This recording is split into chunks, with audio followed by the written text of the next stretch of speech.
Exercise. Often called the forgotten remedy, isn't it? Exercise is very important for the kidneys because when you exercise, you increase the circulation of the blood all through the body and absolutely to these little filtering units. So when you exercise, it enables the kidneys to filter the little units much more effectively. Exercise does something else too. See, every time you walk, just picture your kidneys. Every step that you take, your kidneys are being strengthened and toned to perform their work. Have you ever woken up feeling like you haven't slept at all? Like a fog has settled over your brain, your body feels heavy, and no amount of coffee can shake the exhaustion? Or maybe you've noticed that no matter what you eat, your stomach feels bloated, your ankles look a little puffy, or your skin just doesn't have that healthy glow it used to. For years, we point fingers at our livers, our diets, or our stress levels. But what if the real culprit is sitting quietly right below your rib cage, working 24/7 without a single word of thanks?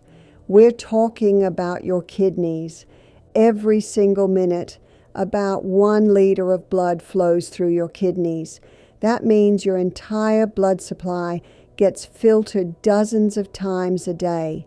They remove toxins, balance your electrolytes, control your blood pressure, and even trigger the production of red blood cells. But here's the problem. In our modern world, we bombard them with processed foods, dehydration, excessive salt, and environmental pollutants. Over time, this relentless assault can cause a buildup of waste byproducts, leading to a condition often called sluggish kidneys. When your kidneys are sluggish, they can't filter efficiently. Toxins that should be flushed out start to recirculate, causing that brain fog, fatigue, and puffiness. Today, we aren't just talking about a diet. We are talking about a strategic 3-day intervention. We are going to cover the detox protocol, the essential drinks, the powerful foods, and the critical habits you need to implement right now to give your kidneys the deepest clean of their life. Let's get started. Before we dive into the specifics of the cleanse, we have to get real about what your kidneys are dealing with. Think of your kidneys not just as filters, but as a complex chemical processing plant. They have to decide what to keep, like protein and red blood cells, and what to throw away, like urea and excess minerals. When we are chronically dehydrated, we aren't giving our kidneys the fluid pressure they need to push waste out. The urine becomes concentrated, and when urine is concentrated, minerals like calcium and oxalate can crystallize. That, my friends, is the beginning of kidney stones. But it's not just about stones. When the filtration system is backed up, it puts strain on the entire cardiovascular system, which is why kidney health is so directly linked to blood pressure. The goal of this 3-day reset is to reduce the incoming fire. We are going to lower the toxic load so your kidneys can finally catch up on the backlog. We are going to increase blood flow to the renal arteries, and we are going to use specific compounds that have been shown in studies to protect kidney tissue from damage. This isn't a fad, it's physiological optimization. So for the next 3 days, you are going to be a little stricter than usual. You are going to be intentional. And by the end of it, the way you feel, the lightness, the mental clarity, the reduction in puffiness will be all the proof you need that this works. The 3-day kidney cleanse, the detox phase. So what does this detox actually look like on a practical level? First, we have to eliminate the enemies. For the next 3 days, you are going to completely eliminate 3 things: processed sugar, caffeine, and alcohol. Sugar is inflammatory and forces the kidneys to work overtime to filter it out of the blood. Caffeine is a diuretic, which might sound like it cleans you out, but in excess, it can actually dehydrate you by flushing out fluids too quickly without allowing for deep cellular hydration. And alcohol? Alcohol is a direct toxin that stresses the liver. And when the liver is stressed, the kidneys have to pick up the slack. So for 72 hours, these are off the table. Next, we are going to focus on the concept of renal load. This is a term that describes how hard your kidneys have to work to process what you eat. High amounts of animal protein, for example, create a high renal load because they produce a lot of nitrogen waste that needs to be filtered. For this cleanse, we are going to lower that load dramatically. We are going to shift to a primarily plant-based alkaline-forming menu. This gives the kidneys a break from processing heavy acids and allows them to focus on sweeping out the old debris. The structure of your day should be simple. You want to eat small, frequent meals to keep your blood sugar stable, and you want to drink fluids consistently. This is not a starvation diet. You are going to eat, but you are going to eat smart. Each morning, we will start with a specific drink to wake up the kidneys. Mid-morning, we will have a hydrating snack. Lunch will be a kidney-cleansing salad or meal. Afternoon, another targeted beverage, and dinner will be light and early to allow for repair while you sleep. Let's break down exactly what those drinks are. The hydration strategy, the drinks. If there is one thing your kidneys need more than anything else, it is the right kind of water. But plain water isn't always enough when you're trying to break down built-up deposits. We need to use the power of herbs and fruits to create solvents that can dissolve the sludge. Over these 3 days, these drinks are non-negotiable. They are the workhorses of the cleanse. First, let's talk about the morning starter. As soon as you wake up, before you eat anything, you are going to drink a glass of warm water with the juice of half a lemon. Now, you might think lemon is acidic, but in the body it has an alkalizing effect. More importantly, lemons contain citric acid. Citric acid is a compound that binds to calcium in the urine. For people prone to kidney stones, this is a game changer. By increasing your citrate levels, you can actually help prevent the formation of new crystals and help break down small, existing ones. The warm water helps to stimulate digestion and gets the renal system moving after a night of fasting. The second drink is what I call the kidney flush tonic. You are going to make a big pitcher of this and sip it throughout the day. You will need a large jug of water, about 2 liters. To this, you will add the juice of 1 large cucumber, the juice of 1 lemon, and a small handful of fresh parsley. If you don't have a juicer, you can finely chop the cucumber and parsley and let them steep in the water overnight in the fridge. Parsley is a powerhouse here. It's a natural diuretic, but a gentle one. It helps increase urine flow without flushing out essential potassium, like pharmaceutical diuretics do. It helps the kidneys flush out sodium and water, which is why it's fantastic for reducing that puffy, bloated feeling. Sip this tonic constantly. The goal is to keep a steady stream of urine flowing, which prevents bacteria from settling in the urinary tract and keeps minerals from clumping together. The third essential drink is a simple but potent herbal tea, dandelion root tea. You can find this at any health food store. Dandelion is often dismissed as a weed, but its root is one of the best friends your kidneys have. It stimulates bile production in the liver, which helps digestion, but it also has a profound effect on kidney filtration. It increases the rate at which the kidneys filter blood. Think of it as stepping on the gas pedal of the filtration system. You can have a cup of this in the afternoon instead of your usual coffee. It has a slightly earthy, roasted flavor that is quite satisfying. Avoid sugary sports drinks or excessive fruit juices during these 3 days. They are too high in sugar and will spike your insulin, which actually makes the kidneys hold on to sodium. The renal diet, the foods. Now let's talk about what goes on your plate. For the next 3 days, we are moving away from heavy cooked processed foods and focusing on raw and lightly cooked vegetables that are low in potassium and sodium. Actually, we need to refine that. While high potassium is a concern for people with advanced kidney disease, for a healthy person doing a cleanse, potassium is essential for balancing fluids. We want the right kind of potassium-rich foods that come packed with water and antioxidants. Your best friend for these 3 days is going to be the watermelon. If it's in season, eat it. If not, eat cantaloupe or honeydew.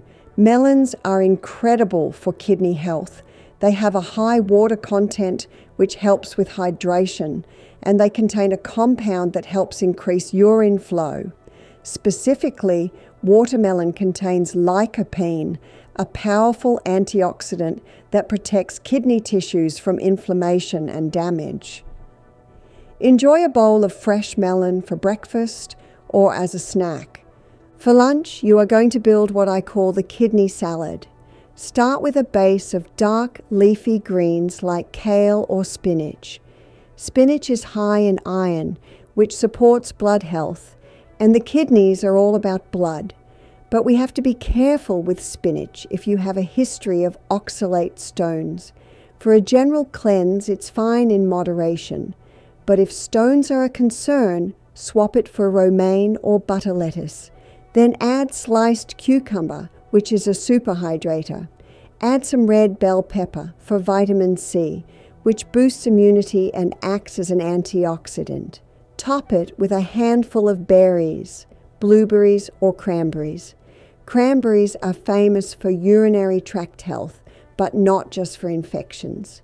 They contain compounds that prevent bacteria from sticking to the urinary tract walls, and they also help lower the pH of the urine, making it less hospitable to crystal formation. For dressing, use a simple mix of olive oil, which is anti-inflammatory, and apple cider vinegar. Apple cider vinegar, like lemon, helps to alkalize the body and can help dissolve mineral deposits. For dinner, keep it simple and light. A great option is steamed asparagus with a piece of baked fish like salmon, or if you're vegetarian, some quinoa. Asparagus is a natural diuretic and contains an amino acid called asparagine that breaks down waste products in the kidneys. Salmon provides those essential omega-3 fatty acids, which are powerful anti-inflammatories that reduce systemic inflammation, taking the pressure off your kidneys. But keep the portion of protein small. Remember, we are lowering the renal load. A piece of fish the size of your palm is plenty. Another phenomenal dinner option is a simple cabbage soup. Cabbage is a cruciferous vegetable that helps the liver process toxins, which again helps the kidneys. It's low in calories, but high in phytonutrients. You can simmer cabbage with carrots, celery, and onions, season with herbs like thyme and rosemary, and have a warm, comforting bowl that supports your detox without stressing your system. There are also 2 specific foods I want you to incorporate every single day: apples and garlic. Apples are high in pectin, a fiber that helps bind to toxins in the digestive tract and eliminate them. This prevents those toxins from being reabsorbed into the bloodstream and ending up back at your kidney's doorstep. Eat an apple a day, and honestly, you might just keep the doctor away, especially the kidney doctor. Garlic is your medicinal powerhouse. It contains allicin, which is a potent anti-inflammatory and antioxidant compound. It helps reduce the oxidative stress on the kidneys caused by environmental toxins. Add fresh crushed garlic to your salad dressings, your soups, or even just eat a clove with a spoonful of honey if you're brave. Lifestyle adjustments, the habits. Diet and drinks are only half the battle. What you do with your body during these 3 days dictates how successful the cleanse will be. You can drink all the parsley tea in the world, but if you're sitting on the couch stressed out and holding your breath, your kidneys aren't getting the full benefit. We have to look at the physical and energetic habits that support filtration. Habit number 1, and this is absolutely critical, move your body. You don't need to run a marathon, but you need to get your blood pumping. Your kidneys filter your blood, but they need your help to circulate it. Your heart pumps the blood to the kidneys, but if you are sedentary, your circulation is sluggish. Gentle movement like walking, yoga, or rebounding on a mini trampoline is phenomenal. Rebounding is especially good because the gravitational pull helps to stimulate lymphatic flow, and your lymphatic system is the sewage system for your cells. When you move, you help push toxins out of the tissues and into the blood, where the kidneys can grab them and filter them out. Aim for at least 30 minutes of walking each day. Get outside, breathe deeply, and let your body move. Habit number 2, heat therapy. Sweating is a major pathway for detoxification. Your skin is often called the third kidney. When you sweat, you excrete a significant amount of waste products, including urea and heavy metals. This takes a massive load off your kidneys. During these 3 days, try to induce sweating. This could be through exercise, sitting in a sauna, or even taking a hot Epsom salt bath. Epsom salts are magnesium sulfate, and magnesium is absorbed through the skin. Magnesium helps to relax muscles, reduce blood pressure, and it's essential for hundreds of enzymatic reactions in the body, including those that manage fluid balance. A hot bath at night not only helps you sweat out toxins, but also sets you up for the most important habit of all, sleep. Habit number 3 is sleep optimization. Your body has a circadian rhythm, and your organs have specific times when they are most active in repair. While you sleep, your brain lymphatic system clears out waste, and your body goes into a state of deep repair. If you are sleep deprived, your blood pressure stays elevated and your kidneys work harder. During this 3-day cleanse, you need to prioritize 7 to 9 hours of quality sleep. Go to bed by 10 or 11 p.m. Keep the room dark and cool. This is when the magic happens. This is when the cellular repair prompted by the foods and drinks you consumed during the day actually takes place. Without sleep, the cleanse is incomplete. The post-cleanse lifestyle. Congratulations, you have made it through the 3 days. You have flushed, nourished, and rested. But now comes the critical part, the transition.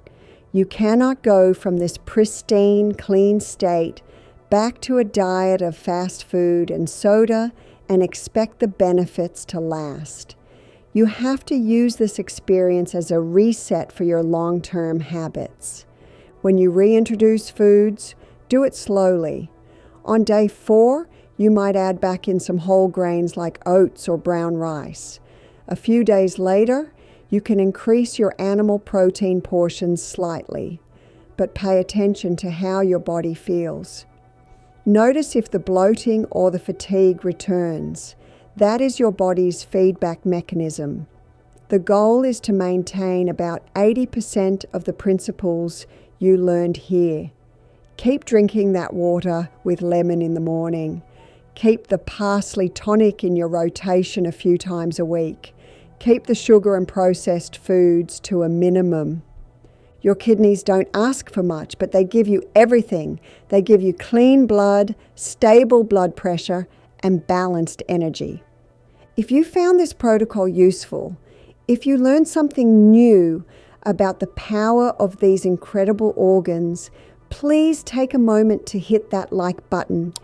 It helps more people find this information and take control of their health. And if you haven't already, subscribe to the channel and hit the bell so you don't miss our next deep dive into the science of how your body works.